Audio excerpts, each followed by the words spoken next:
मारू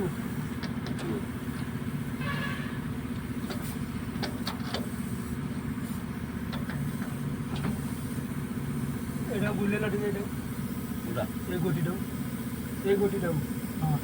बस रेडी छाड़ा